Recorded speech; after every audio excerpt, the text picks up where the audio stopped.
Hi, everyone. Dr. Victoria Skirbo here, speaking to you from the Seeds of Transformation Healing Center in Wareham, Massachusetts. It's time for Taroscopes. We'll be doing the Taroscopes for the sign of Virgo. That's Virgo Sun, Moon, or Rising for the month of June 2023. Before we get to the cards, I want to just go do a quick little scan of the astrology. June is an intense month. Luckily, not as intense as May, but we continue with the intensity. We still have a giant grand square in the sky in fixed signs. That's never easy. It requires us to break free from some pretty deep emotional wounding in order to sort of free ourselves to move forward into a new way of being, which will happen when the nodes shift in July from the North Node in Taurus, the South Node in Scorpio, to the North Node in Aries and the South Node in Libra. So we will be moving towards being ourselves. And while we are letting go of relationships that prevent us from being ourselves. So, but that's in the future. That's not right yet. That is not June. There's plenty to talk about in June. Now, you are a Mercury ruled sign, so let's start with Mercury. Mercury starts the month in Taurus. Mercury's been in Taurus for a long time because we just came out of a Mercury retrograde cycle. In fact, we just came out of the shadow of Mercury retrograde on the last day of May. And so as we start this new month, we have Mercury out of shadow, moving direct in Taurus.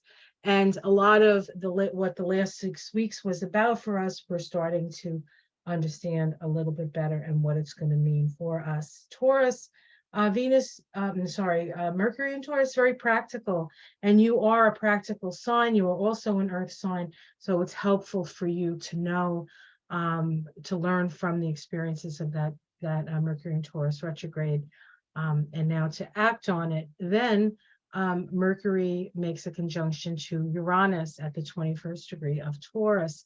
So it comes out of shadow and then immediately conjoins Uranus. For you, that would be your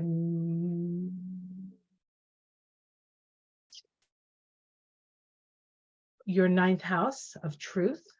So a truth is coming out. It can be shocking or it can be expected. But it never quite when you're dealing with Uranus, it never quite comes out the way you think. So you need to just be open to all possibilities at this time when it comes to the truth coming out. Then Mercury will move into Gemini.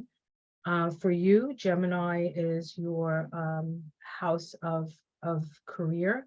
So there's more communication out in the outer world. And then, so that happens on, let's see, when is it? Mercury moves into Gemini on the 11th and is there until the 26th when it moves into Cancer. Mercury, Gemini is a sign that is square your sign, Virgo. So there is a certain crisis happening with that. It is a crisis in consciousness about, it's part of the individuation process for you. So standing out, being uniquely who you are is definitely supported at this time. And then Mercury will go into Cancer, which is a little bit easier for you. Cancer is a sign that is sextile your planet, and it's about sharing what you know, sharing what you understand, learning and teaching and understanding and moving in a more progressive direction as Mercury moves through Cancer. Of course, the sun is in Gemini, so there's a lot of focus on your career and on the outer world right now. And it will move when the sun moves into Cancer. Then it's more for you about friends, and new goals, perhaps, new goals. Venus, the planet of love, moves into Leo on the 5th and stays there until October 8th. Why is it staying there so long? Because we are about to have a Venus retrograde cycle. Venus actually makes it all the way to the 29th degree of Leo before it turns around and goes backwards. And it goes to the 13th degree of Leo. So between 13 and 29, we have Venus going over that part of your chart 3 times. And you can check if you're a Virgo, you probably do have something in Leo. Usually if you're one sign, the sign before and the sign after, there's influence. And usually there's a planet. Not always, but it can happen. And Virgo and Venus in Leo is reminding us to love ourselves, something Virgo sometimes forgets because you're so interested in being of service to others. And then sometimes you get resentful because nobody is paying attention to you. But when you bring your own oil can and take care of all the squeaks, things run so smoothly that people don't realize that it's taken all your effort. So be willing to toot your own horn, even if it's a small little horn and it's not too loud. Let people know what you're doing for them. Remind them it's okay. It's okay. All right, what else is going on here? Pluto is moving back into Capricorn. It's been in Aquarius now for about a little under 3 months, I think. It's going to move back on the 11th, and that is trine your sign. So there's a flow of power. In fact, you guys have been getting pumped with power since 2008, but it does require a willingness to let go and to transform. And so there's a little bit more of that to come before we can fully go into the new sort of Aquarian age, as it were. Saturn is in Pisces, as you know, it's your opposite sign. So Saturn sitting in that 7th house has maybe been challenging. You've had to put up boundaries, or you've had to put up rules in how to relate to other people, or how you need them to relate to you. When Saturn goes retrograde, you will be reviewing what the sort of the walls that you've put up, or the barriers or the boundaries. Now, walls, barriers, and boundaries are not necessarily negative. They're not necessarily negative. They can be. It really depends on why you're doing it and where you're coming from when you do it. If it's for your own protection and your own good, then you need to do it. But we get a chance to sort of revisit some of that stuff and see if it's necessary, or if we've gotten to the point where we don't necessarily need that boundary. But you work with it. Saturn is going to be in Pisces for about 3 years, 2.5, a little bit more than that. So we have plenty of time to work with this Pisces energy. You don't have to get it all done all at once. Neptune is going to station retrograde. Neptune is also in that 7th house of yours, but it's been there since 2011. And because it's such a planet that's so far out, we don't always appreciate what's happening. It's very subtle. Neptune tends to make things change things in a subtle way, unless of course we're dealing with the tsunami, which you can do that too. But most of the time it's pretty slow.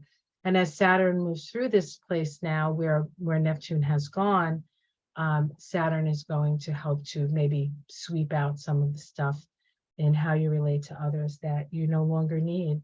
I have a good friend of mine who's got most of her planets in Virgo, and it's taken a long time, but she's finally, I think, standing up for herself and not taking crap from the people the men actually, that she relates to, and finding her own sense of strength and self in the process. So I know what you Virgos are going through. So I appreciate your bravery in all things. The sun does go into Cancer, of course, at the summer solstice, and that's going to be in your house of friends. So career matters more in the beginning of the month, and then maybe a little bit of break, and you can take some time off and enjoy time with your friends as you decide what your new goals are going to be. So let's take a look at the cards. I'm going to be using the Fountain Tarot for you, Virgo. And just let me shuffle them up, get a good shuffle in here. All righty, diddly do.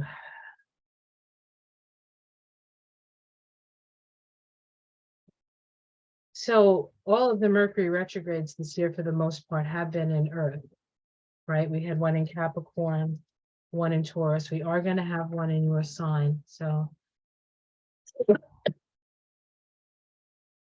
forewarned is forearmed, as it were. All right. When Mercury retrogrades tend to stay in the same elements, and this year the element was Earth. In fact, Mercury is in Earth signs for the majority of the year because of Mercury retrograde being in Earth. So we're all dealing with practical matters, not just you, Virgo, king and queen of the practical matter. Here we starting with the Four of Coins, the Four of Coins. This is about what we've saved up, what we've stocked away for a rainy day or a cold day, a little extra money for heat here. Yeah, so this is what you've worked to sort of amass in the case that you may need it later. Let's see what's crossing that. The moon, there's a lot of craziness out there, and this is a card which talks about the possible horrible things that can happen, right? So here you have your little nest egg in the mountains, in the, with the snow, and and you have what you have, and then what's challenging it is everybody losing their freaking minds and not making any sense. This is not easy for the Virgo. Just understand that a lot of what is being said and being done is to stimulate people's emotions. You don't have to buy into it. You don't have to buy into it. Underneath it all is the Three of Coins. This is hard work. This is good work. This is working with others. This is being good at your job. So you have a firm foundation. This is simply a passing craziness. Do not let this get you down or make you nervous, because it can bring up some anxiety for you. In the past, we have the Ten of Cups. So this is happiness. So you know what it's like to be happy. You know what it's like to drink from the cup of love. In the sky, the Five of Coins. This is not you. This is the worry around money that's in the outer world, okay? But people have to understand, in order to be truly abundant, you need to focus on the spirit. Because spirit, the earthly, is simply the last, it's like the end. It's like the bottom, I guess, of the barrel, or it's the manifested reality. But what's above that is spirit, and spirit is what creates, right? So you want to get into your creative mindset and not in your, well, this expert or that expert said that this is the end, right? You can't be like, say, oh, everything's going to work out just fine. But you know that you've already saved up for this. You've already done the work that you need to do. Don't listen to, there may be a dip, right? There may be some sort of financial dip. We're all going to go through it. We're going to come out the other side of it. So don't think that that's just because it's being said that it's forever. In the immediate future, we have the Judgment card. This is a card of awakening. It's the card of the awakened soul. It's the angel blowing his horn, and the people coming out of their coffins. What are their coffins symbolic of? Their coffins are symbolic of being in the dark and not realizing that you connected to spirit and connected to soul. And so you're going to have an awakening experience this month. How people see you, the Page of Cups, they see you as helpful. They see you as optimistic. They also see you as a little bit naive. Domestic situation, there's something in your domestic situation that you're going to move away from. No matter how much energy you've put into it, you're going to realize that it's time to move away, because it's no longer emotionally or spiritually fulfilling. You're going to look towards a more spiritually fulfilling situation in your domestic situation. Hopes and fears is the Two of Swords. I'm not sure if this is a hope or a fear for you, because the Two of Swords can be sort of it can be a stalemate, or it can be at a crossroads, or it can just be a moment of rest, like a moment of uh, no action being taken. And for some, that's a problem, but for other people, it's a little bit of a relief. So you can decide which one it is for you. And the outcome is the Three of Swords. This is a card of, it is a card of heartbreak, but it's also a card of opening of the heart. Unfortunately, there is some pain associated with it and some tears associated with it. But ultimately, it's a card that frees you. So there is some sort of emotional stuff happening with you. There's an illumination around it. It's very emotional, and it can be very difficult. The more you allow yourself to let go, the less it's going to hurt. Okay, so you have to be willing to let go here. Let's see what else we have. We have the King of Coins. I'm just going to pick 3 cards, see if I can get a major arcana. So that's help. That's help from the outside. You're going to get some help. The 9 of Coins. This is the self-made person. And the 8 of Swords. You're not going to feel like there are certain things you cannot say. You're going to feel restricted in what you can say. It is true, you will be restricted in what you can say, but it doesn't mean that you can't. You have to utilize your intuition in this situation. You're going to have to utilize your intuition in this situation, but you can get through it if you trust your own understanding. Underneath it all, we have the Knight of Wands. This is a journey. We're going on a journey. The Empress, this is the power of the feminine. And the 5 of Cups is about grief, loss, grieving, and then moving on. So I have to say there is some loss here that you will be experiencing, but it is a loss that it's something that you need to let go of because it's causing the suffering. The loss doesn't cause the suffering. The suffering is there, and you need to release it and let it go so you can free yourself.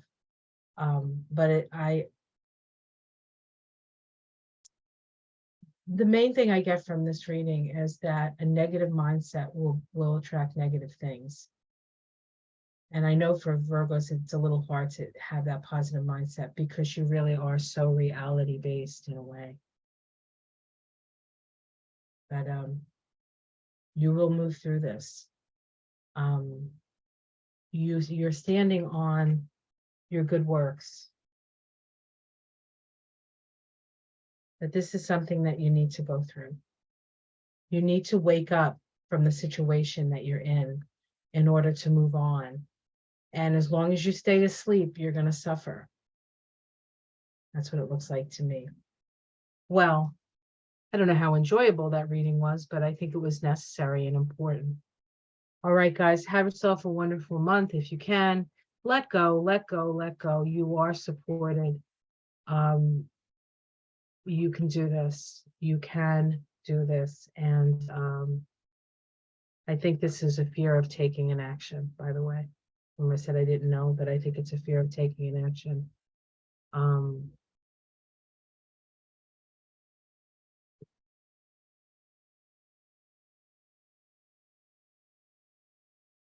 It's a real trust walk for you this month. A real trust walk.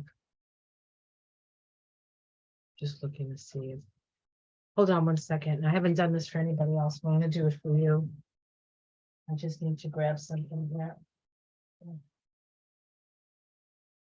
Because I love you, Virgo. You're going to get a little special. All right, let me just reach for it in here. Okay, here we go. I am going to pull, this is the only reading I've pulled an oracle card because I feel like I'm not giving you everything you need to know about this situation.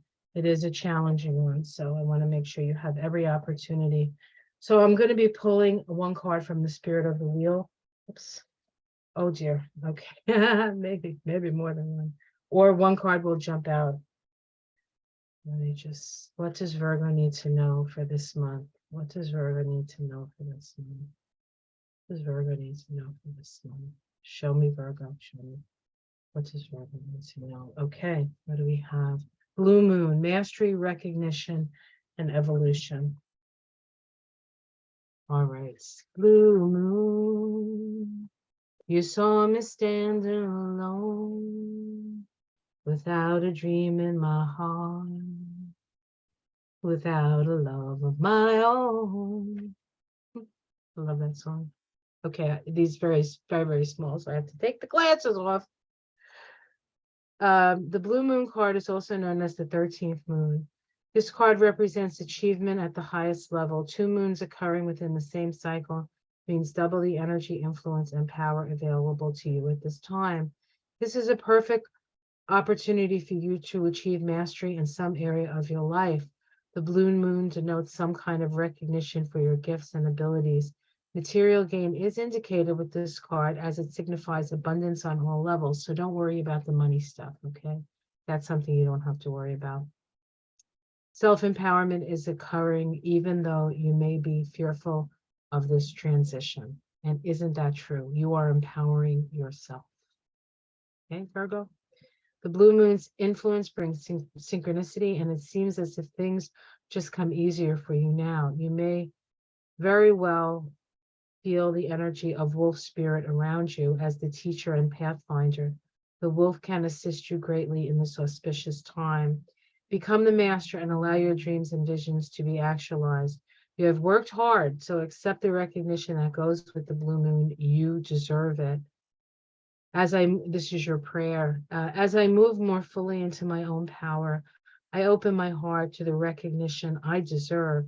I thank Great Spirit for all those who have helped me along the way, and I am ready to be the master and to fully accept abundance in my life. When you let go, Spirit has an opportunity to fill your cup. Let go and be grateful. All right, Virgo, have yourself a good month, and I will see you again next month. Let me know how this goes for you, okay? All right, take care, everyone. Have a wonderful month. And if you'd like a reading with me, there are links below. And if you'd like to be a Patreon, there's links below. And if you just want to give me a thumbs up, that would be helpful. Take care.